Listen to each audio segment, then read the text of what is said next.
What is going on, everybody? Zyonik here, and in today's video we are going to be talking about the Community Day voting for the months of June and July. Niantic recently announced that we will get to vote what Pokemon are going to be showcased for Community Day, and it's pretty interesting. Now, my honest first opinion is that I wish there was some better Pokemon out there. I mean, you guys remember like Metagross Community Day or Salamence Community Day and how awesome that felt? Well, these guys are not that, and that they brought Squirtle back as another Community Day when there's like 500 other Pokemon to choose from is, well, yeah. Now, don't get me wrong, I'm glad there are these options out there, and I think Niantic is deciding to do it this way right now as everyone is basically in self-quarantine.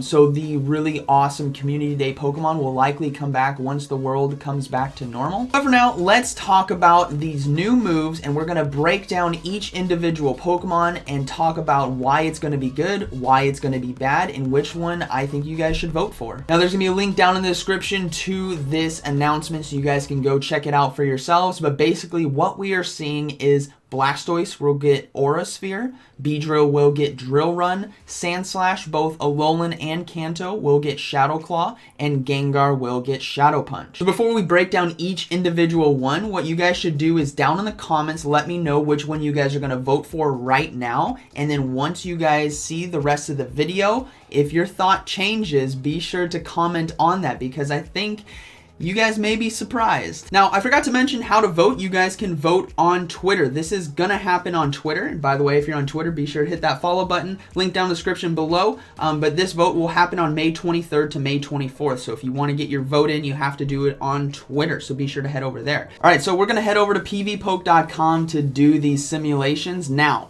what I want you guys to understand is that by voting for Blastoise, you are not getting Hydro Cannon, which is what it could currently have from its old Community Day. And yes, you would have to use an Elite Charge TM or wait for the end of the year Community Day.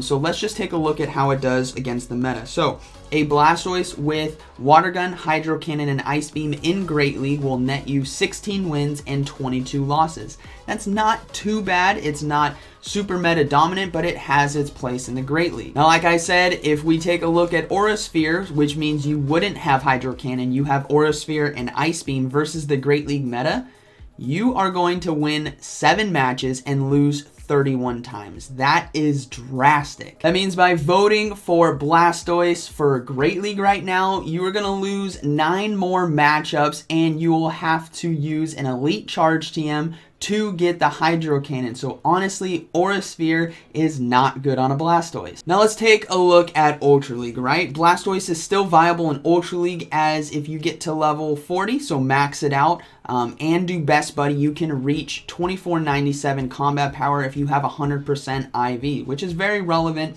for the Ultra League. Now let's take a look at its matchups.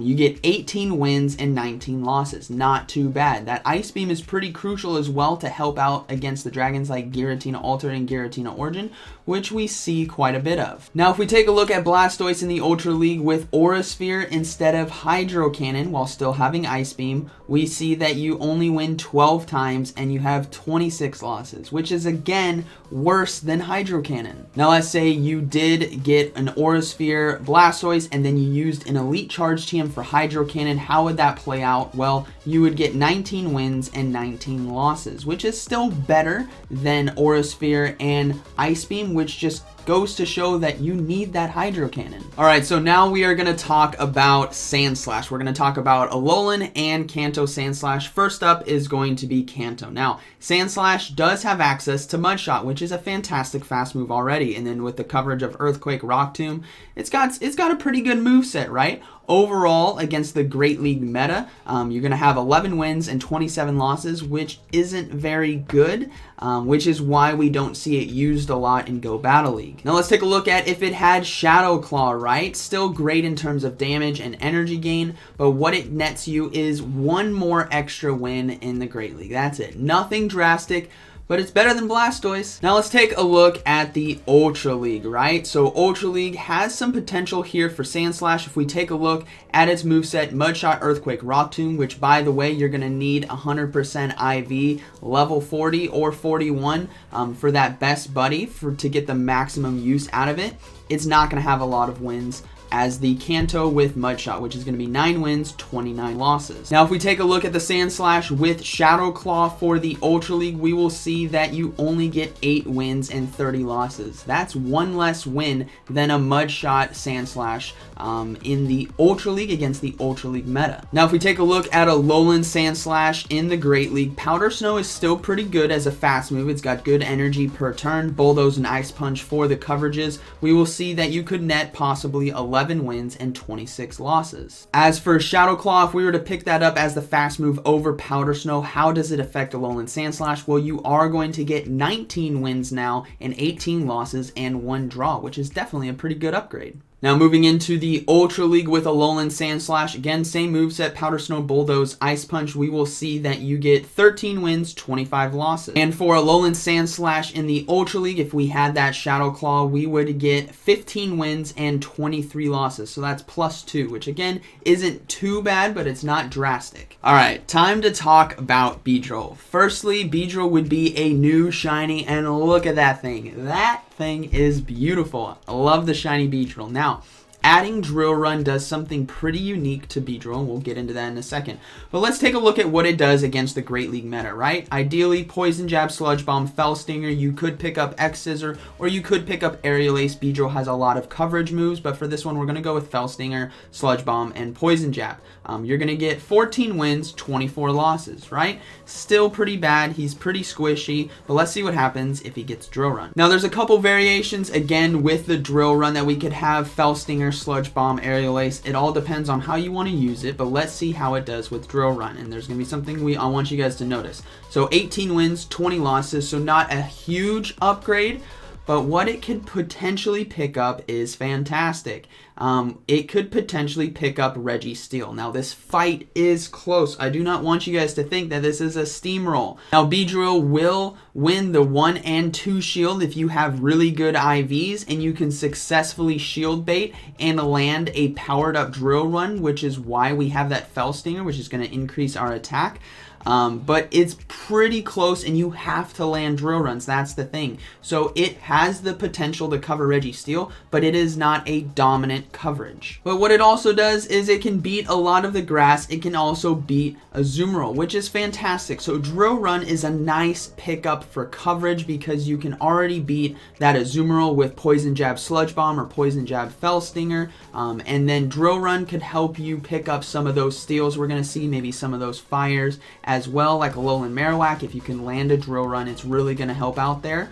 But it's not super dominant. I want you guys to understand that. These matchups are pretty good, but it's not a dominant because Beedrill is a very double-edged sword. It can hit hard, but it also gets hit really hard, and it can be walled by quite a few things, especially Bastiodon and Stunfisk, which are going to be very common in the meta. Now, out of everything so far, I think Beedrill would definitely take a vote from me. 1, it's a new shiny. 2, Drill Run is going to add some unique coverage and unique team building that could go around it to help against the meta, and it definitely has a role it could potentially play, but it's not going to be over dominant. Alright, now let's talk about Gengar. Now, picking up Shadow Punch, which would be the Community Day move, does a lot of unique things for Gengar, and it is basically going to become the equivalent of what Haunter is now in the Great League. But let's take a look at how he does right now in the given meta. Shadow Claw, Shadow Ball, Sludge Bomb, that's the moveset you want to have. Gengar would have 12 wins and 26 losses. Now let's see how Gengar does if we were to give it Shadow Punch. Again, this is going to be shield baiting potential, so you need to be landing Shadow Balls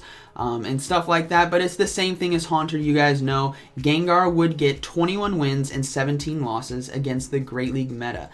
That's pretty good. That's +9 wins overall just by picking up Shadow Punch. And for reference, this is why I said it's going to be the equivalent of Haunter. Haunter with Shadow Claw, Shadow Ball, Shadow Punch would have 21 wins, 16 losses, and 1 draw. That's basically identical to Gengar if we were to get Shadow Punch on there, so they would be the equivalent. But things change in the Ultra League. Alright, so the Ultra League. We saw in Great League, it picks up a lot of wins, 9 more wins, and it's basically going to be a Haunter clone, which is what it's going to do now in Ultra League. Basically, what Haunter is to Great League right now, Gengar is going to be to the Ultra League. So taking a look at its original moveset, Shadow Claw, Shadow Ball, Sludge Bomb, we see that it has 17 wins, 21 losses. But what happens if it gets Shadow Punch? So if we give the Gengar Shadow Punch, we get 26 wins and 12 losses. That is still +9 in terms of its wins. Yes, that is going to be shield baiting, but that is the mind games that it has. Plus, you could potentially run Shadow Punch and Sludge Bomb for different coverages, help you out against losing matchups like against Snorlax, for example, to hit with neutral damage. So Gengar has a lot of upside for the Ultra League. It's going to be good in Great League, and it's going to be good in Ultra League. And for Master League, let's check out Gengar. So again, same moveset without Shadow Punch. We will see that it has 8 wins and 18 losses, which isn't very strong. Granted, there are so many dragons out there that can destroy this thing, but overall it's okay. If we were to give it Shadow Punch for that shield baiting potential, it would only get 12 wins and 14 losses, which is definitely better than its previous moveset, but it does not become dominant. So what can we take overall from this? Well, adding Shadow Punch puts a whole new layer onto Gengar for shield baiting opportunity. You may think, you know what, that's reliant on shield baiting, but still, you guys may think it's just going to be a Shadow Punch, but then a Shadow Ball could hit you. The mind games is a real part of Pokemon Go PvP, and adding Shadow Punch to Gengar helps it out in Great League and Ultra League drastically. So overall, this is going to be my consensus on the voting. I think Gengar has the highest PvP potential. You get +9 wins in Great League, +9 wins in Ultra League, so it's now going to become very meta relevant in the Ultra League, and it could do okay in the Master League and Premier Cup. So I definitely think overall Gengar has the highest upside in terms of PvP. Beedrill is a brand new shiny, which is going to be awesome. Drill Run will add some unique flair to your Great League teams and give you some new coverages that it didn't already have. Sand Slash is going to be okay. It's just a slight bump up because the damage to energy is now a little bit better instead of Powder Snow and Mud Shot. And Blastoise is just, it's a swing and a miss. Like, you struck out right there with Blastoise, honestly. But know that this Blastoise is not the one of the past with Hydro Cannon. This is a worse version of that. So I think your guys' vote should be going to Gengar and Beedrill. So please vote for Gengar and Beedrill, and I won't be mad if you vote for Alolan Sandslash because it does have some unique coverage, and the shinies are pretty cool. But Blastoise, I'm sorry guys, Blastoise is just, it's not good this time around. So let me know down in the comments what you guys thought about this breakdown. Did something surprise you? Did Gengar with Shadow Punch surprise you? Did Blastoise surprise you? Did you guys think it was going to be really good because it got Aurora Sphere? Let me know down in the comments. I hope you guys enjoyed today's video, and like always, thank you for watching, and I'll see you in the next one.